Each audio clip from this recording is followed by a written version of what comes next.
All right. Well, we came in and watched the tape. Usually it clears some stuff up. I thought I saw the game pretty well last night. Certainly disappointed with some things. And, I don't felt like we executed at a high level like we needed to win the game like I talked about. But that's a big physical team, a really talented team. And in the last really 2 years, I've seen some good college football teams, and I can honestly tell you that's one of the best ones. They play hard. They're very physical at the point of attack. They're very big. The quarterback made a lot of plays with his feet, and defensively they got good length, size, and scheme. And to beat that team, we had to execute at a higher level. We certainly had opportunities too. If you look, 3:06 left in the second quarter, 24-16. We force a fumble, get the ball. And then we have the snap that goes over our head, and it's 31-16. I mean, you're talking about, at worst, 24-19 going in at half. It's a big difference. But again, we didn't execute, and they made plays. So I give them a lot of credit. I'm proud of the way our guys fought, just like I said last night. It's not for a lack of effort. It's not for lack of preparation.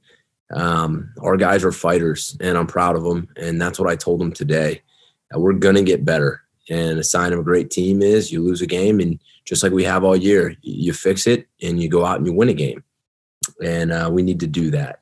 But just looking back and thinking through these last three, you play at the number 1 and number 2 team, and it's disappointing that we couldn't knock one off, but we lost by 20 total points. And when you watch around college football right now and you see 35-0 scores and 45-7 scores, we're not where we want to be, but we're not far. And it's going to be a process to get there. I know that. It will continue to take hard work. But at the end of the day, I'm proud of this team. And I appreciate the support. Again, a text last night from guys like Matt Ryan and Doug Flutie, again, just so supportive and excited about the future. And, I even got a text from Brad Stevens, just telling me he loves the fight of the team and loves what we're doing. And that was that one kind of surprised me, but just little things like that mean a lot to me. And it shows what the city of Boston is seeing. And they can count on me getting this thing going, and I'm excited. And as disappointed as I am today, I won't change around the team. I didn't come in all pouty and sad and pointing fingers and yelling and screaming and telling the staff they couldn't laugh and do what they do. That's not us. We'll coach them hard, win or lose, but we're going to be consistent. And I cannot wait to get back on the practice field after we all catch our breath a little bit, which is a well-deserved break for a team that's played 9 straight games, been here since June, hasn't had a positive COVID test. It's remarkable. And it's going to be a year I probably look back on and I say, man, that was a pretty impressive 2020 team and staff. And I'm happy just to be a part of it. So I'll take your questions, and then I'm going to go take a nap for the first time in a long time, Dan. Start things off to Rich. Hey, Coach, what's the plans for Phil this week? Are you just kind of going to shut him down and put him in therapy for a couple of days? Yeah, we're going to rest him. Truthfully, Rich, I'm going to rest the vets today, Monday, Tuesday, and Wednesday.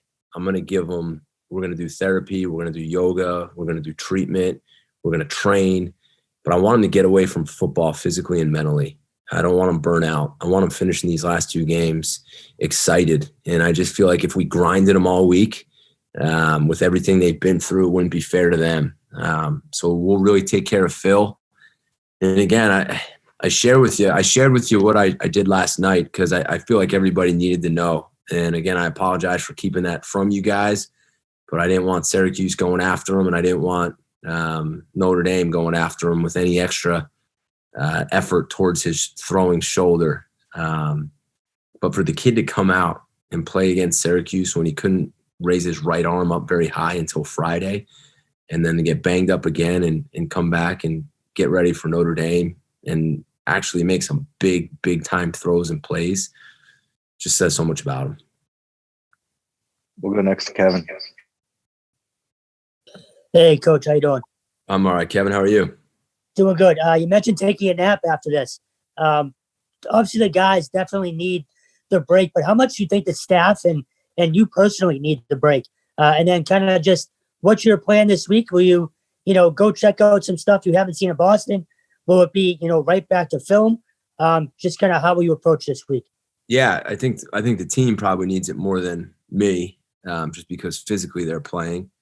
I think mentally, I think the staff and I all need to just get away for a day or a day and a half or two, just to kind of hit the reset button, sleep, see our families a little bit, because we haven't had a day off really since we've been back in July, which is fair. It's what football coaches do.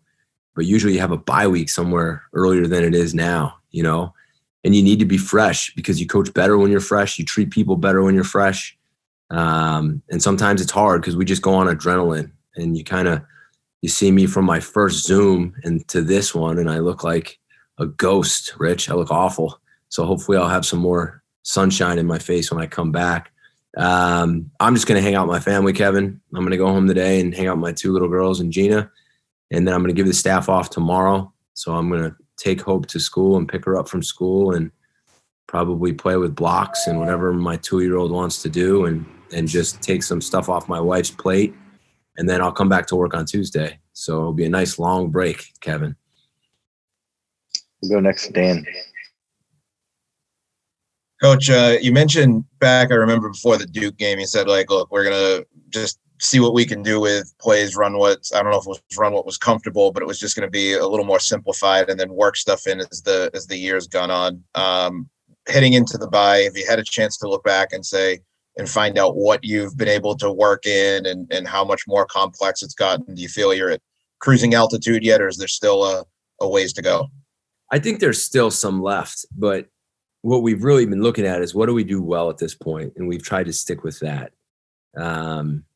We'll look through this bye week, Dan, a little bit closer, hopefully with a fresh mindset, without the pressure of getting everything done and playing a game on Saturday.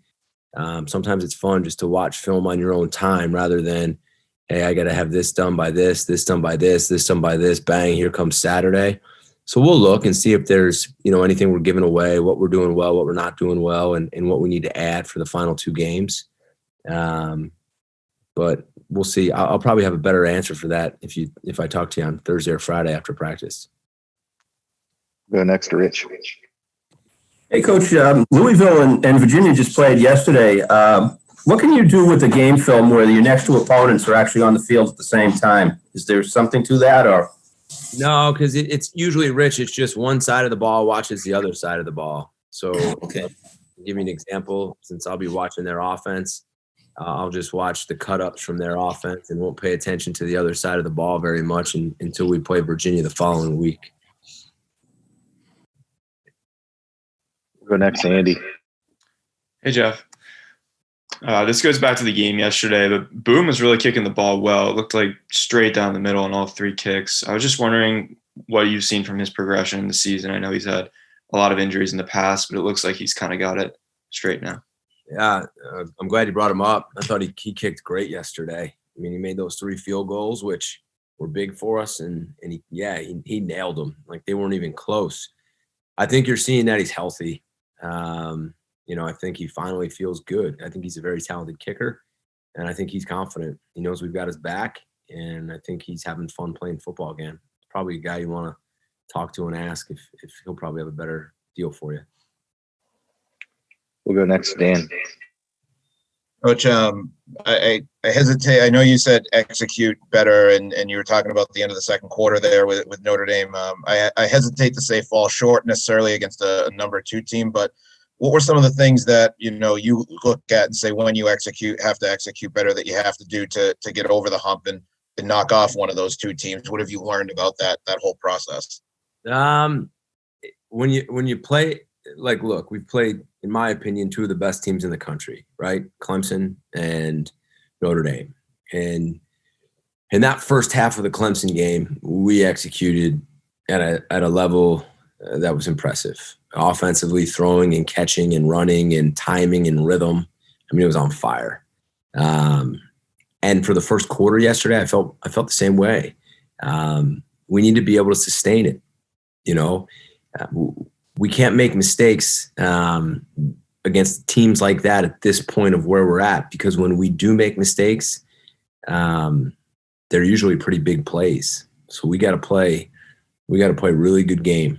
And yesterday I don't think we tackled very well. They're a big, strong team, and I don't think we tackled as well as we had. So we'll look at that, but you gotta execute at a high level. Whether it's leveraging the ball, which we failed to do a couple times yesterday, we got circled. Whether it's containing the quarterback and not letting him out of the pocket, which we let him out of the pocket yesterday. Converting on third down. I know you mentioned, Andy, you mentioned those field goals, but if you're going to play a team and beat Notre Dame as good as they are this year, those field goals need to be touchdowns. You can't beat a team getting inside the red zone that good and kick 3 field goals and get 9 points when you could have had 21 points. So it's going to take executing at a really high level, and we'll keep working to get there. And we'll wrap things up with Rich. Hey, that was great. You heard from Brad Stevens. I was just wondering, are you kind of getting a little into the Boston sports scene a bit? And with the pro teams in flux from COVID, do you feel that BC's getting a much better look, more of a look-see from the sporting public around here? Yeah, I'm definitely, Rich. I got to one Celtics game right before COVID, and I was fired up to get to a Red Sox game and a Bruins game. I love sports, and obviously can't get to Patriot games right now because we're working Sundays, but maybe after the season if things open up. But it's great to be in such a sports town and have such awesome coaches around. And, like I said, it meant a lot that Brad Stevens shot me that text last night. He's definitely a guy, I'm looking forward to getting together with. We were supposed to, and then COVID hit. And as far as is them being down a little bit with COVID, I don't know. I really don't know what it was like here before I got here, Rich. I'm hoping that when the fans are able to come back into games and the world gets back to somewhat normal, that, there'll be some energy and excitement. And I think yesterday you would have seen a good crowd and probably a pretty excited crowd that probably would have helped us a lot with the momentum of the game and getting guys into the game. And, I'm hoping for the students here in the community and that they continue to get in and we're going to show them that we'll make this exciting for them.